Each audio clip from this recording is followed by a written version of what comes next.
I noticed when you're asking about Caitlin a lot, you bring up other rookies as well. No league's ever about one player. That player could get hurt or whatever. So I think it's just to give recognition that in sports, people watch for compelling content and rivalries. And you can't do that alone as one person. This isn't just another sports story. It's a cautionary tale of arrogance, short-sighted leadership, and one unforgivable mistake that may cripple an entire empire before it ever truly rose. Ever seen a company fumble the bag so hard like the WNBA fumbled Caitlin Clark? It sucks that so much of it was riddled with so much drama and so much negativity. The WNBA had the golden ticket in its hands. A generational star, not only dominant on the court but a cultural phenomenon. Caitlin Clark wasn't just racking up points, she was a movement, a brand, a lightning strike that pulled millions of new fans into women's basketball almost overnight. For nearly 3 decades, the league clawed for relevance. Now, it finally had its breakthrough. Its crowning moment. Its validation, and instead of embracing Clark as the savior who could rewrite the future, they treated her like she was disposable. That mistake may haunt them for decades. What began as a fairy tale has spiraled into an all-out war. And Caitlin Clark's revenge isn't coming through press conferences or Twitter rants. It's far more devastating. Leverage. While the WNBA fumbled, sharks began circling, rival leagues, billionaire investors, even celebrities outside of sports. They all saw what the WNBA refused to admit.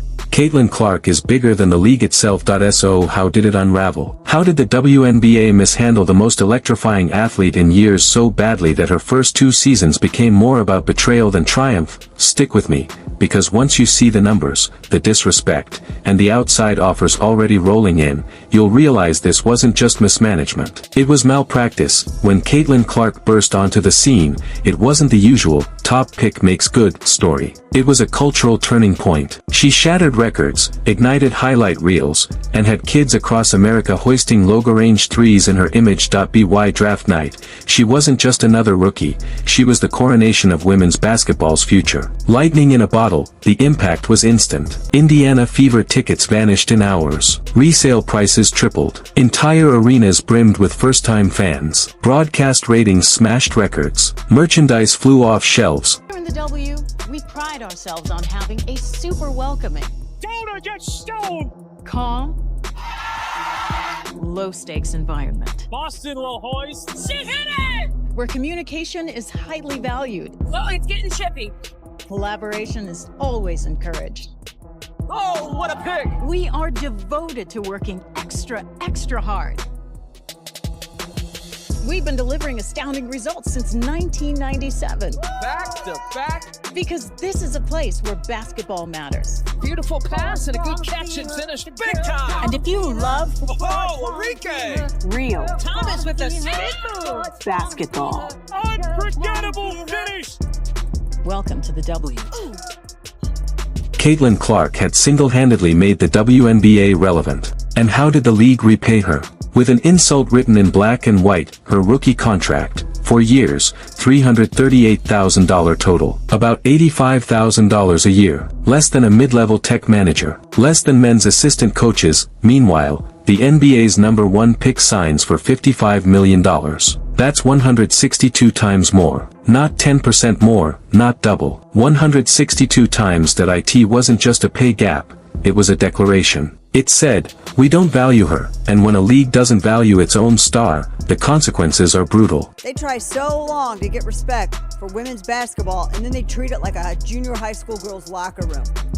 Junior high school girl antics on the court. Instead of playing the game, they gotta be drama. Because they're jealous. Instead of letting their skills speak for themselves, they gotta be drama because they're jealous. Almost immediately, Clark became a target. Hard hip checks, airborne shoves, off-ball shots designed not to defend but to punish. Game after game, she was mauled while referees swallowed their whistles. The league cashed in on her name but refused to protect her body. We have heard nothing from the WNBA, absolutely nothing. Brittany Griner elbowing Caitlin Clark in a crazy way and then calling her a trash white girl. And Brittany Griner has not commented, which I find significant. I've watched that video countless times, and it sure looks like Brittany Griner says, white. The lowest moment came when cameras appeared to catch Brittany Griner making a vile remark toward Clark mid-game. The clip spread everywhere. Fans demanded answers. The league did nothing. No fine, no suspension, no investigation. The message was clear. Clark is on her own, and when the system refuses to protect a star, opponents are emboldened. Every hit gets harder. Every foul gets dirtier. It was only a matter of time before her body gave out. On September 5, 2025, the breaking point arrived. Caitlin Clark was ruled out for the season with a groin injury. Headlines framed it as bad luck. Let's be honest, it wasn't. This was negligence finally cashing in. Higher television ratings, higher attendance figures. Ladies and gentlemen, that doesn't come courtesy of a league. It comes courtesy of the players that play in the league. And in her case, she was the most popular, which means she could have helped your bottom line, which means you should have seen that from day one and maximized it. But you didn't do it. But here's the twist. What looked like her lowest point has become her greatest leverage. The WNBA thought they had her boxed in, a rookie contract binding her to years of underpayment and exploitation. But the injury flipped the script. It didn't weaken her. It exposed them. Suddenly, new doors flew open. Rival leagues and billionaire investors weren't waiting to pick at scraps.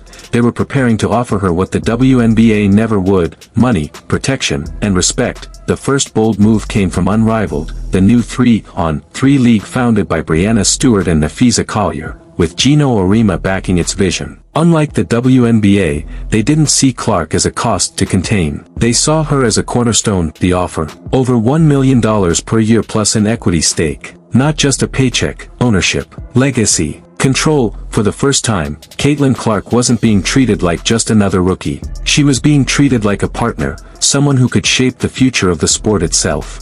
And everybody talking about other WNBA players not being appreciated. Nobody insulted them. Nobody dismissed their contribution. We were simply saying, despite the contributions for years and years and years, a lot of people didn't care. Fair or not? Until Caitlin Clark came. That's it for today's video. Like and subscribe, and stay tuned for more.